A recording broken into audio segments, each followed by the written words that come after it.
لہذا ختم نبوت کے اوپر ایک دلیل یہ بھی ہے کہ قرآن کو اللہ نے محفوظ کر دیا، اور ایسی حفاظت ہے کہ آپ انڈونیشیا کا مسلمان اٹھائیں، اسے کہیں کہ سورہ فاتحہ پڑھنی شروع کرے الحمدللہ رب العالمین، اور افریقہ کے مسلمان کو کہیں کہ اگلی آیت پڑھ، وہ پڑھے گا الرحمن الرحیم۔ پھر رشیا کے مسلمان کو کہیں اس سے اگلی والی پڑھ، وہ کہے گا مالک یوم الدین، اور کوئی دو مسلمان کسی بھی اعتبار سے اختلاف نہیں کریں گے۔ یہ بہت بڑا معجزہ ہے۔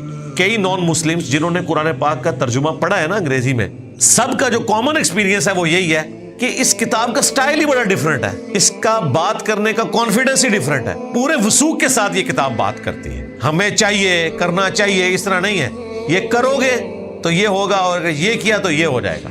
یہ انسان کو اس طریقے سے بات کر ہی نہیں سکتا۔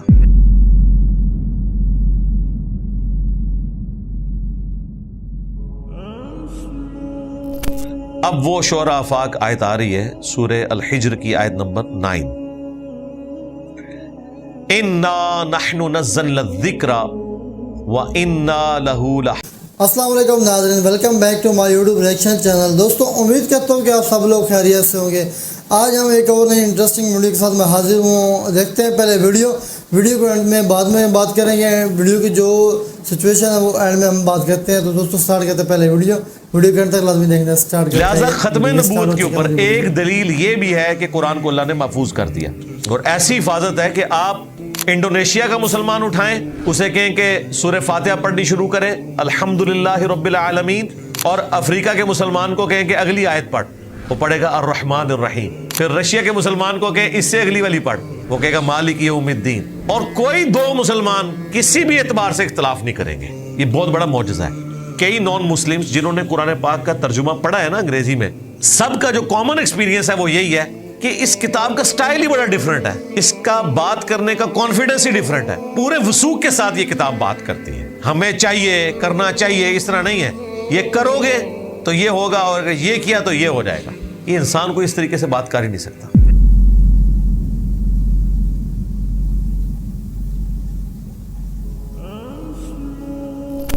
اب وہ شعراء آفاق آیت آ رہی ہے سورہ الحجر کی آیت نمبر 9۔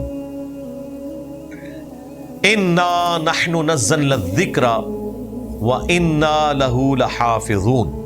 دیکھیں اس میں تاکید کیا ہے، اِنَّا بے شک ہم نے، نحنو ہم نے، نزلنا ہم ہی نے نازل کیا، الذکر اس یاد دہانی کو، وَإِنَّا اور بے شک ہم ہی، لَهُ لَحَافِظُونَ ضرور بالضرور، لحافظون ضرور، پھر ضرور آ گیا، اس کی حفاظت کرنے والے ہیں۔ ہم پر بھی زور ہے، ہم کا سیگا آپ دیکھ لیں 1 2 3 دفعہ آیا، پھر چوتھی دفعہ بھی آیا حفاظت کے پوائنٹ آف ویو سے۔ تاکید آئی 3 دفعہ کہ ہم اس کی حفاظت کرنے والے ہیں، اور تاکید آئی 3 دفعہ کہ بے شک ہم ہی نے اسے نازل کیا۔ یہ قرآن حکیم میں وہ مقام ہے جو قرآن حکیم کی حفاظت کا ذمہ اللہ تعالیٰ نے لیا۔ اس کانٹیکسٹ میں شعراء آفاق آیت ذروۂ سنام یعنی ایپیکس چوٹی، وہ یہ آیت ہے، اور یہاں پر قرآن کو اللہ تعالیٰ نے الذکر فرمایا، یعنی یاد دلانے والی چیز۔ قرآن کس کی یاد دلانے والی کتاب ہے؟ اللہ کی۔ الذکر دی ریممبرنس، یعنی یہ وہ کتاب ہے جو یاد دلاتی۔ اچھا، آپ کو اگر کسی کی یاد دلائی جائے تو اس شخصیت کی، اس ہستی کی یاد دلائی جاتی ہے جس کا تعارف آپ کو آلریڈی معلوم ہو، لیکن کسی وجہ سے آپ بھلا چکے ہو۔ دنیا میں بھی اگر آپ کو کسی نے کوئی چیز گفٹ دی ہے نا، اور کبھی اپنے کمرے کی سیٹنگ کے دوران اس کا وہ گفٹ سامنے آ جائے نا، تو فوراً آپ کو یاد آتا ہے یہ فلاں نے دیا تھا، یعنی اس کا تعارف پہلے آپ کے پاس ہوتا ہے، وہ گفٹ آپ کو یاد دلاتا ہے کہ یہ مجھے کسی نے دیا تھا۔ قرآن وہ گفٹ ہے، وہ یاد دہانی ہے جو ہماری انسٹنکٹ میں اللہ تعالیٰ نے توحید ڈال دی تھی، جو اللہ تعالیٰ نے ہماری روحوں سے عہد لیا تھا۔ الست بربکم قالوا بلا، سورۃ الاعراف میں آیا، سب نے کہا تھا کہ اے ہمارے رب بے شک تو ہی ہمارا پروردگار ہے۔ تو ہماری یادوں میں کہیں دفن ہے یہ چیز توحید، اسے دوبارہ سے یاد دلانے والی چیز جو ہے وہ قرآن ہے۔ قرآن اللہ تعالیٰ کا بہترین ذکر ہے۔ ظاہر ہے اللہ تعالیٰ کا تعارف اس کے اندر موجود ہے، اللہ تعالیٰ کی تعریف اس کے اندر موجود ہے۔ اب وہ آیات جن میں اللہ تعالیٰ نے یہ ذکر کیا کہ اللہ تعالیٰ کو کثرت سے یاد کرو، وَاذْكُرُوا اللَّهَ كَثِيرًا، اللہ تعالیٰ کو کثرت سے یاد کرو تاکہ تم کامیاب ہو جاؤ۔ تو اللہ کا جو یاد والا معاملہ ہے، اللہ کا ذکر والا معاملہ ہے، جس میں ہمارے دلوں کا سکون ہے، جو ہم پچھلی سورت میں پڑھ چکے سورہ الرعد کے اندر، الا بذکر اللہ تطمئن القلوب، آگاہ ہو جاؤ بے شک اللہ کی یاد میں دلوں کا سکون ہے۔ اس میں میں نے تفصیلی آلموسٹ کوئی 40 منٹ کی گفتگو کی تھی اور بتایا تھا کہ اللہ تعالیٰ کا جو ٹاپ آف لسٹ ذکر ہے وہ قرآن ہے۔ اللہ کی تعریف بھی ہے، اللہ کو یاد دلانے والی چیز ہے، اور الذکر نصیحت کے معنوں میں بھی آتا ہے۔ نبی الاسلام بھی اللہ تعالیٰ کی طرف سے ذکر کرنے والے ہیں، یاد دہانی کروانے والے ہیں۔ وما ارسلناک الا رحمتا للعالمین، وما ارسلناک الا کافتا للناس بشیرا ونذیرا، یعنی یہاں پہ ہے ڈر سنانے والا، خوش خبری دینے والا۔ وما ہوا الا ذکر للعالمین، یہ نبی تو نہیں ہے مگر نصیحت تمام جہان والوں کے لیے۔ نبی الاسلام کے لیے بھی آیا، قرآن کے لیے بھی آیا، اللہ کا تعارف کروانے والے۔ تو میں نے یہ بتایا تھا کہ ٹاپ آف لسٹ جو ذکر ہے وہ قرآن، پھر اس کے بعد جو فرائض ہیں ہم پر، ان میں بھی ٹاپ کے اوپر نماز، وَأَقِمِ الصَّلَاةَ لِلذِّكْرِ، میرے ذکر کے لیے، یاد کے لیے نماز کو قائم رکھنا۔ اور باقی جو ذکر ہے، جو ہم اٹھتے بیٹھتے اللہ تعالیٰ کو یاد کرتے ہیں، اس کا تو پروٹوکول بھی کوئی نہیں۔ الذین یذکرون اللہ قیاما وقعودا وعلی جنوبہم، اٹھتے بیٹھتے کروٹوں پر لیٹے اللہ کا ذکر کرتے ہیں، اللہ کو یاد کرتے ہیں۔ صبح شام کی دعائیں ہیں، وہ بھی ذکر کی ایک فارم ہے، لیکن ٹاپ آف لسٹ قرآن۔ یہ وہ آیت ہے سورۃ الحجر کی آیت نمبر 9 جو اس بات کا ثبوت ہے کہ اللہ تعالیٰ نے قرآن کی حفاظت کی ذمہ داری لی ہے، لیکن لیکن لیکن صرف عربی ٹیکسٹ کی۔ قرآن کی تفسیر جو ہے اس میں کوئی ڈنڈی مار سکتا ہے، اس کی عربی کو کوئی چینج نہیں کر سکتا، اور اس ماڈرن ورلڈ میں تو اس کے ترجمے کو بھی کوئی چینج کر ہی نہیں سکتا۔ کیوں؟ اب تو ایک زبان دوسری میں ٹرانسلیٹ کرنی ہے، وہ کمپیوٹر کر کے دے گا، اور کمپیوٹر نہ بریلوی ہے، نہ دیوبندی ہے، نہ اہل حدیث ہے، نہ شیعہ ہے۔ کمپیوٹر ہے، وہ عربی لنگوسٹک کا جو اپروپریٹ معنی بنتا ہے وہ آپ کو بتائے گا، اس میں کوئی ڈنڈی نہیں مارے گا۔ اب قرآن کے ساتھ کوئی اس طرح کا کھلواڑ بالکل نہیں کر سکتا کہ وہ ترجمہ اس کا بدل دے، ہاں وہ پریکٹیکلی بدل بھی دے، کوئی فرق نہیں ہوگا، پکڑا جائے گا۔ تفسیر جتنی مرضی وہ غلط لکھے پکڑی جائے گی، لیکن اللہ تعالیٰ کی طرف سے کوئی ایسی پکڑ نہیں ہوگی کہ کوئی غلط اس کی انٹرپریٹیشن کر رہا ہے اور اس کے اوپر کوئی پکڑ آ جائے، وہ آپ کے لیے آزمائش ہوگا۔ لیکن قرآن پاک کا جو ٹیکسٹ ہے نا، اس کی ذمہ داری اللہ تعالیٰ نے لی ہے، جس کا پریکٹیکل ثبوت یہ ہے کہ جن جن لوگوں نے تباہ آزمائی کرنے کی کوشش کی، ان کی کوشش ناکام رہی۔ اس وقت بھی دنیا میں لاکھوں میں نہیں، کروڑوں میں تعداد ہے ایسے لوگوں کی جو قرآن کو حفظ کیے ہوئے ہیں۔ آپ دیکھیں قرآن جب پرنٹ ہوتا ہے نا، اس کے اینڈ پہ لکھا ہوتا ہے کم از کم 4-5 حفاظ کی طرف سے سگنیچر ہوتے ہیں کہ ہم نے اسے حرف بہ حرف پڑھا ہے اور یہ بالکل درست ہے۔ اچھا، یہ کتاب کو ہم حضرت عثمان غنی رضی اللہ تعالیٰ عنہ کے نسخے سے جا کے میچ نہیں کرتے جو ٹرکی میں رکھا ہوا ہے یا رشیا میں، وہاں کس کی اپروچ ہے، اور یہ لے بھی جائیں تو میچ کر ہی نہیں سکتے، اس پہ تو زبر زیر پیش ڈلے ہی نہیں ہوئے ہیں، اور وہ تو ایک دوسرے خط میں لکھا ہوا ہے، وہ جو یہاں کے لوگ تو جانتے ہی نہیں ہیں۔ حفاظ کی کریمنگ اسے محفوظ بناتی ہے، اور وہ اس کی پروف ریڈنگ کرتے ہیں ایک ایک چیز کی، جو انہوں نے نسل در نسل ٹرانسفر کیا ہے۔ نبی علیہ السلام نے صحابہ کو سکھایا، صحابہ نے تابعین کو، تبع تابعین کو، اس طریقے سے یہ ساری کی ساری چیز ٹرانسفر ہوئی اجماع امت سے، عملی تواتر سے۔ قرآن کی حفاظت اللہ تعالیٰ نے جو ذمہ لیا، اس کو اللہ تعالیٰ نے پورا کروایا امت کے ذریعے، کیونکہ ہمارے سامنے تو قرآن نازل نہیں ہوا، یہ خدمت اللہ نے امت کے سپرد کی۔ بڑے بڑے لوگ ڈنڈیاں مار کے گئے، قرآن کے کسی لفظ کو چینج نہیں کر سکے۔ آج ہم گمراہ فرقوں کو جو اتنے اعتماد کے ساتھ للکارتے ہیں کہ قرآن میں یہ لکھا ہوا ہے، آپ مجھے بتائیں اگر قرآن تبدیل ہو جاتا تو انہوں نے تو ہمارے دنیا میں چھوڑے جانے سے پہلے ہی اپنی مطلب کی آیات بیچ میں داخل کر لینی تھی۔ آج ان کے لیے مصیبت بنی ہوئی ہے، نہ انہیں غلط کہہ سکتے ہیں۔ وہ کہتے ہیں نہیں تفسیر یہ بنتی ہے، تفسیر کا فلاں عالم نے لکھی، ہم کہتے ہیں نہیں قرآن میں تو یہ لکھا ہوا ہے، بھاگ نہیں سکتے۔ اور یہی وجہ ہے کہ قیامت والے دن ہر شخص اللہ کی بارگاہ میں اکاؤنٹیبل ہے۔ جو شخص یہ کوئی گلہ شکوہ کر سکتا تھا نا کہ میں نے وقت کے پیغمبر کو اپنے سامنے نہیں پایا، اللہ نے اس کا گلہ شکوہ دور کر دیا، پیغمبر کا خلیفہ وصی قرآن کی شکل میں قیامت تک کے لیے محفوظ کر دیا۔ نبی الاسلام بھی تو اپنے بعد یہی قرآن ہی دے کے گئے نا۔ اگر قرآن کی حفاظت کی ذمہ داری اللہ تعالیٰ نہ لیتا تو پھر اللہ تعالیٰ کو پیغمبر بھیجنے پڑنے تھے، ادروائز اللہ تعالیٰ کی صفت عدل چیلنج ہو جاتی، کیونکہ اگر میرے تک تعلیمات ہی صحیح نہیں پہنچی ہیں تو میں اللہ کے حضور کیسے پکڑا جاؤں گا؟ اللہ تعالیٰ نے اس چیز کو انشور کیا قرآن کو محفوظ کر کے، کیونکہ پیغمبر کوئی نہیں آنا تھا۔ لہٰذا ختم نبوت کے اوپر ایک دلیل یہ بھی ہے کہ قرآن کو اللہ نے محفوظ کر دیا۔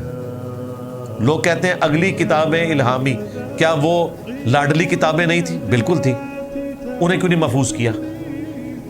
اس لیے کہ اس وقت اگر کوئی کتاب کے ساتھ ہیرا پھیری کرتا تھا نا تو وقت کا پیغمبر موجود ہوتا تھا۔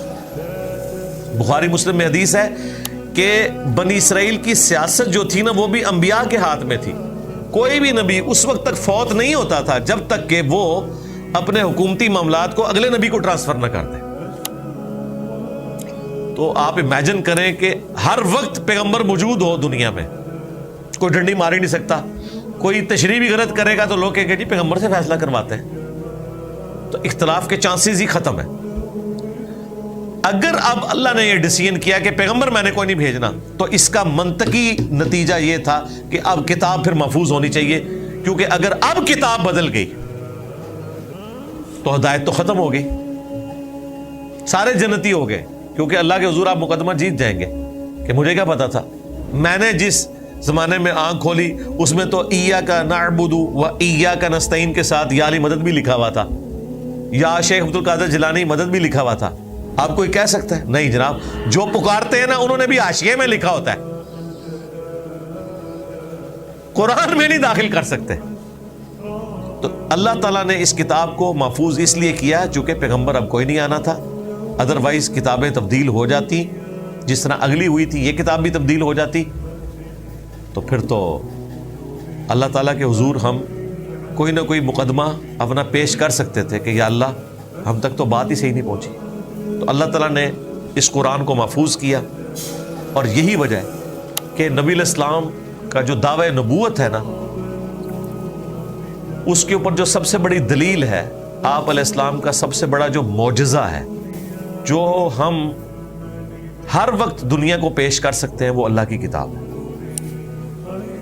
نبی علیہ السلام کی مبارک زندگی میں آپ کے جو فزیکل فینومینا آف نیچر کو توڑنے والے معجزات تھے، جن میں سے ایک ہی معجزہ ایسا ہے جو لوگوں کے سامنے ظاہر ہوا نبوت کی نشانی کے طور پر، بخاری مسلم میں آیا، وہ چاند دو ٹکڑے ہوا۔ یہ ایک نشانی تھی جو لوگوں کے سامنے تھی۔ باقی آپ کو جتنے معجزات ملتے ہیں نا، وہ نبی علیہ السلام کے اس طریقے سے چیلنج کر کے کوئی دکھانے والے معجزات نہیں تھے۔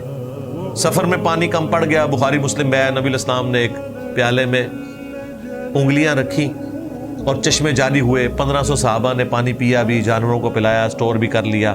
اور جابر بن عبداللہ کے الفاظ ہیں بخاری مسلم میں کہ ہم 1 لاکھ بھی ہوتے نا تو وہ پانی اس سے بھی زیادہ تھا. لیکن اس کی بنیاد پہ نبی علیہ السلام نے کسی کو بلایا نہیں کہ دیکھو میں 1 پیالے میں سے 1 لاکھ بندے کا پانی نکالنے لگا ہوں, مجھ پہ ایمان لے آؤ. ویسے آپ دیکھیں تو یہ ایک بہت بڑی چیز تھی جو پیش کی جا سکتی تھی, لیکن نہیں. یہ کیوں نہیں تھا؟ اس لیے کہ اللہ تعالیٰ نے یہ طے کر لیا کہ میں نے اپنے نبی کا جو معجزہ پیش کرنا ہے نا, وہ ایسا معجزہ دعوی نبوت والا پیش کرنا ہے جو نبی کے پورے زمانے کے لیے ویریفائیبل ہو, اور وہ قرآن ہی ہے. نبی علیہ السلام کے اپنے زمانے میں بھی یہی قرآن تھا, آج بھی ہے. آپ پرانے معجزے آج کے لوگوں کو کیسے دکھا سکتے ہیں؟ یعنی میں دکھا سکتا ہوں کسی کو انگلیوں سے پانی کے چشمے نکلتے ہوئے؟ نہیں دکھا سکتا, کوئی ویڈیو موجود نہیں ہے. جو ریکارڈ ہے وہ تو ہمارا کلیم ہے نا حدیث کا, وہ تو نہیں وہ مانتے, لیکن ہم قرآن پیش کر سکتے ہیں. اب آپ سوچیں کہ قرآن کیسے پیش کر سکتے ہیں؟ پہلی دلیل تو ہم یہ دیں گے کہ قرآن اللہ تعالیٰ نے محفوظ کیا, دیکھ لو اس میں کوئی فرق نہیں ہے. کلمی نسخے موجود ہیں قرآن کے مختلف میوزیمز کے اندر, جن میں کافروں کے میوزیم بھی ہیں. کاربن ڈیٹنگ ہو جاتی ہے. آپ کو پتہ ہے چند سال پہلے انگلینڈ کے میوزیم کے اندر بھی ایک ایسا نسخہ نکلا جو حضرت عثمان غنی رضی اللہ تعالیٰ عنہ کے دور کا تھا. سورہ طٰہٰ کی آیات تھی اور باقی صورتیں تھیں چند ایک, اور کوئی فرق نہیں ہے اس میں. ایون کافر بھی یہ مانتے ہیں کہ جو مصحف عثمانی ہے, جس کے اوپر اتفاق ہے پوری امت کا, سنی ہو شیعہ ہو, وہ پوری دنیا میں ایک ہی ہے. اور ایسی حفاظت ہے کہ آپ انڈونیشیا کا مسلمان اٹھائیں, اسے کہیں کہ سورہ فاتحہ پڑھنی شروع کرے الحمدللہ رب العالمین, اور افریقہ کے مسلمان کو کہیں کہ اگلی آیت پڑھ, وہ پڑھے گا الرحمن الرحیم. پھر رشیا کے مسلمان کو کہ اس سے اگلی والی پڑھ, وہ کہے گا مالک یوم الدین. اور کوئی 2 مسلمان کسی بھی اعتبار سے اختلاف نہیں کریں گے. یہ بہت بڑا معجزہ ہے. تو اللہ تعالیٰ نے قیامت تک کے لیے معجزہ رکھا قرآن, تاکہ نبی علیہ السلام کی نبوت قیامت تک کے لیے جسٹیفائی ہو کہ قرآن حکیم کو آپ کسی بھی دور کے ٹیسٹ کے اوپر پیش کر سکتے ہیں. اس زمانے میں عرب کے لوگوں کو اپنی زبان پر بڑا ناز تھا. قرآن وہ کلام ہے جس کو سن کر شعراء نے اپنے کلام پھاڑ دیے کہ اس طرح کا کلام ہم نہیں لکھ سکتے. اور یہ ٹیکنیکل چیزیں وہ ہیں جو صرف عربی لنگوسٹک جاننے والے ہی, اور اس میں بھی جو لوگ ادب سے واقف ہیں, وہ عام عربی جاننے والے نہیں. یہ وہ اسپیکٹ ہے جو ہماری آنکھوں سے اوجھل ہے, ہم اجرمی نہیں سمجھ سکتے. ایون عربیوں میں بھی وہ لوگ سمجھیں گے جن کا شغف ہے اس کے ساتھ. لیکن یہ چیز کہ قرآن محفوظ ہے, قرآن کا دعویٰ تھا کہ اس کتاب میں نہ باطل آگے سے داخل ہو سکتا ہے, نہ پیچھے سے, نہ دائیں سے, نہ بائیں سے. سورہ حامیم سجدہ میں آیا, اور یہاں پہ آیا کہ ہم اس کی حفاظت کرنے والے ہیں, تو ہمیں حفاظت تو نظر آ رہی ہے, کوئی فرق نہیں ہے. کوئی لے کر آئے نسخہ کوئی دوسرا اور دکھائے ہمیں کہ دیکھیں جی یہ ہے جسے مسلمان مانتے ہیں. ایک تو یہ ہے جو قرات کے اختلاف ہے, وہ اختلاف کا لفظ اس کے لیے غلط ہے, وہ 7 قراتوں میں قرآن نازل ہوا ہے. یہ اختلاف ڈسپیوٹ کے معنوں میں نہیں ہے, یہ اختلاف 7 قرات میں اللہ نے قرآن کو نازل کیا ہے. لیکن جو دنیا میں یہ چل رہی ہے قرات, یہ وہ قرات ہے جو کہ قریش والی قرات ہے, جسے حضرت عثمان غنی رضی اللہ تعالیٰ عنہ نے ریٹن میں باقی رکھا, باقیوں کے نسخے جلوا دیے, صحیح بخاری میں آتا ہے. لیکن نسل در نسل وہ قرات بھی چل رہی ہے. اس وقت افریقن کئی ملک ہیں جن میں دوسری قرات بھی جو ہے وہ پڑھی جاتی ہے, اور وہ آپ نے اکثر یہاں بھی سنی ہوگی کہ وہ اس انداز میں, جس طرح ڈائلیکٹ ہمارے بھی مختلف ہیں. ایک پنجابی پوٹھوہار کی ہے, ایک پنجابی لاہور والی سائڈ کی ہے, ایک پنجابی جو ہے وہ سیالکوٹ کی ہے, فیصل آباد کی ہے. تھوڑے تھوڑے الفاظ کے فرق سے جو ہے وہ بات ایک ہی ہے. ہم بولتے ہیں ادھر آ, پنڈی والے بولتے ہیں ادھر آ, تو اب پیش کا فرق آ گیا نا, لیکن لفظ وہی ہے, بولنے کا انداز ڈفرنٹ ہو گیا. قرآن میں بھی ایک قرات کے اندر مالک یوم الدین ہے, ایک قرات میں مالک یوم الدین ہے. اس میں میم کے اوپر زبر ہے, کھڑا زبر نہیں ہے. اور زبر زیر کا فرق بھی ہے. ایک قرات میں لقد جاءکم رسول من انفسکم ہے, ایک قرات میں انفاسکم بھی ہے. انفسکم انفاسکم, انفسکم تمہاری جانوں میں سے ایک پیغمبر آیا, انفاسکم تم میں بہترین نفیس ترین شخص آیا. بیک وقت دونوں معنی نبی اسلام کے کیس میں درست ہے. تو یہ قرات کا اختلاف اپنی جگہ ہے, یہ اختلاف نہیں ہے, ڈسپیوٹ نہیں ہے, 7 قراتوں میں قرآن نازل ہوا ہے. لیکن یہ جو قرات پوری دنیا میں چل رہی ہے اسی میں ہی حفظ کیا جاتا ہے اور آگے ٹرانسفر اس طرح کے معاملات ہوتے ہیں. اس قرات کو بس ایک قرات کے فن کے طور پر ضرور زندہ رکھا ہوا ہے. سبع عشرہ کا کورس بھی کر کے قرآن حضرات آتے ہیں جو والضحیٰ واللیل اذا سجا اسے پڑھتے ہیں والضحی واللیل اذا سجے, ہم پڑھتے ہیں سجا, وہ سجے, لیکن معنی وہی ہے, وہ بولنے کا انداز ہے.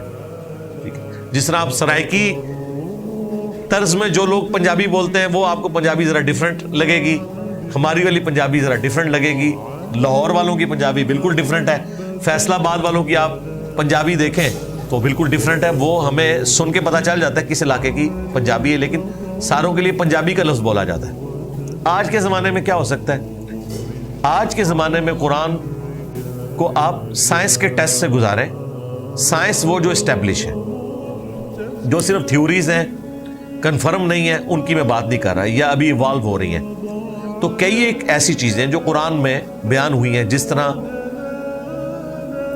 ماں کے پیٹ میں بچے کی جو پرورش ہے وہ کس طرح ہوتی ہے, کن سٹیجز سے, یہ تو ہمیں آج سے تقریباً 60-70 سال پہلے جب الیکٹرانک مائکروسکوپ کی انوینشن ہوئی ہے تو پتہ چلا ہے. لیکن قرآن میں جو ترتیب اس کی بیان ہوئی ہے سورہ الحج میں, سورۃ المومنون کے اندر, کہ کن سٹیجز سے گزرتا ہے, یہ وہ چیزیں ہیں جو ہم بتا سکتے ہیں. ہر زندہ چیز کا پانی سے پیدا ہونا جو قرآن بیان کرتا ہے یہ بتا سکتے ہیں کہ یہ چیزیں جو اسٹیبلش ہیں وہ قرآن حکیم میں صرف اسی لیے ہے کہ قرآن اللہ کا قول ہے اور یہ کائنات اللہ کا فعل ہے. قرآن اور ماڈرن سائنس, اس کے اوپر میری تفصیلی ویڈیو ہے ہدایہ وکٹری چینل کے اوپر, تو کئی ایک میری ویڈیوز ہیں جو آپ دیکھ سکتے ہیں. اس حوالے سے میں نے ڈسکشن کی ہوئی ہے. اور اب جو میتھمیٹکس کے شوقین لوگ ہیں انہوں نے تو قرآن کے اندر سے بہت کچھ نکالا ہے کہ قرآن میں جو آسمان کا لفظ السماء آیا ہے نا, جتنی دفعہ اتنی دفعہ الارض آیا ہے. یہ کتنا بڑا اس نے اتفاق ہے. اس کا مطلب ہے کہ اگر کہیں پہ کوئی ہیرا پھیری ہو تو پکڑی جائے گی. اسی طریقے سے پانی اور خشکی کا جو ذکر آیا ہے وہ اسی ریشو پروپورشن سے آیا ہے جتنا اس پلانٹ ارتھ کے اوپر پانی اور خشکی کا ریشو پروپورشن ہے. 67% آلموسٹ پانی ہے اور 33% خشکی ہے. اس طرح کی کئی ایک میتھمیٹیکل چیزیں ہیں. اس کے لیے آپ ہارون یحییٰ, تو ان کا کلمی نام ہے, عدنان اختر نام ہے, ٹرکی کے ایک اسکالر ہیں, انہوں نے کئی ایک ویڈیوز بنائی ہیں. ویسے وہ اور بےہودہ کام بھی کرتا ہے لیکن یہ کام اس نے بڑا اچھا کیا ہے. کتابیں بھی لکھی ہیں اور کئی ایک ویڈیوز ہیں. قرآن کے جو آپ سمجھ لیں 20ویں 21ویں صدی میں جو چیزیں ہمارے سامنے آئی ہیں معجزات کی شکل میں, وہ اس نے بتائی ہیں کہ دیکھو یہ چیز قرآن حکیم میں پہلے کی لکھی ہوئی تھی اور یہ اب آگے پتہ چلی ہے. یہ اس بات کا ثبوت ہے کہ قرآن کا سورس ڈیوائن ہے. اور پھر قرآن کی وہ چیز تو سارے ہی ٹیسٹ فیل کر سکتے ہیں جو قرآن کی گفتگو کا سٹائل ہے, جو اس کے اندر کانفیڈنس ہے, جس اعتماد سے قرآن میں گفتگو ہوئی ہے. یہ کوئی انسان کر ہی نہیں سکتا. انسان کی لکھی ہوئی کتاب اس طرح نہیں ہوتی ہے. اس میں باقاعدہ چیپٹرز اس انداز میں ہوتے ہیں کہ وہ ان چیزوں کا خیال رکھتا ہے کہ میں نے پہلے یہ چیپٹر ڈالنا ہے, پھر یہ ڈالنا ہے, پھر یہ ڈالنا ہے, اور پھر ونس اپان ٹائم سے لے کے ایک پوری ایک سٹوری کے طور پہ بیان کرتا ہے. قرآن اس طرح کی کتاب نہیں ہے. یہی وجہ ہے کہ قرآن کو آپ کہیں سے بھی کھولیں آپ کی ہدایت کے لیے کافی ہے. قرآن کو آپ کہیں سے بھی کھول لیں, آگے پیچھے سے اس کا جو ذکر دوسری جگہ پہ ہے وہ نہ بھی آپ کو معلوم ہو, تب بھی آپ کی ہدایت کے لیے اچھا خاصا حصہ میسر ہوتا ہے، آپ کو ایک دفعہ ہلا کے رکھ دیتی ہے وہ بات۔ اگر اس طرح کے ربط ہم تلاش کرنا شروع کریں تو پھر تو قرآن پاک آپ جب تک سٹارٹ سے اینڈ تک نہیں پڑھیں گے آپ کو بات نہیں سمجھ آئے گی۔ قرآن تو کہیں یہ نہیں کہتا۔ 30ویں پارے میں آپ دیکھ لیں، چھوٹی چھوٹی صورتیں ہیں، مکمل ایک ٹاپکس ہیں۔ یہ قرآن کے تعارف میں نے بتایا تھا کہ یہ اللہ تعالیٰ کے خطبات ہیں، پرفیکٹ خطبے ہیں 114۔ تو یہ جو ٹیسٹ ہے وہ آپ فیل کر سکتے ہیں۔ قرآن کتنے اعتماد کے ساتھ گفتگو کرتا ہے۔ کئی نان مسلمز جنہوں نے قرآن پاک کا ترجمہ پڑھا ہے نا انگریزی میں، سب کا جو کامن ایکسپیرینس ہے وہ یہی ہے کہ اس کتاب کا سٹائل ہی بڑا ڈیفرنٹ ہے، اس کا بات کرنے کا کانفیڈنس ہی ڈیفرنٹ ہے۔ پورے وثوق کے ساتھ یہ کتاب بات کرتی ہے۔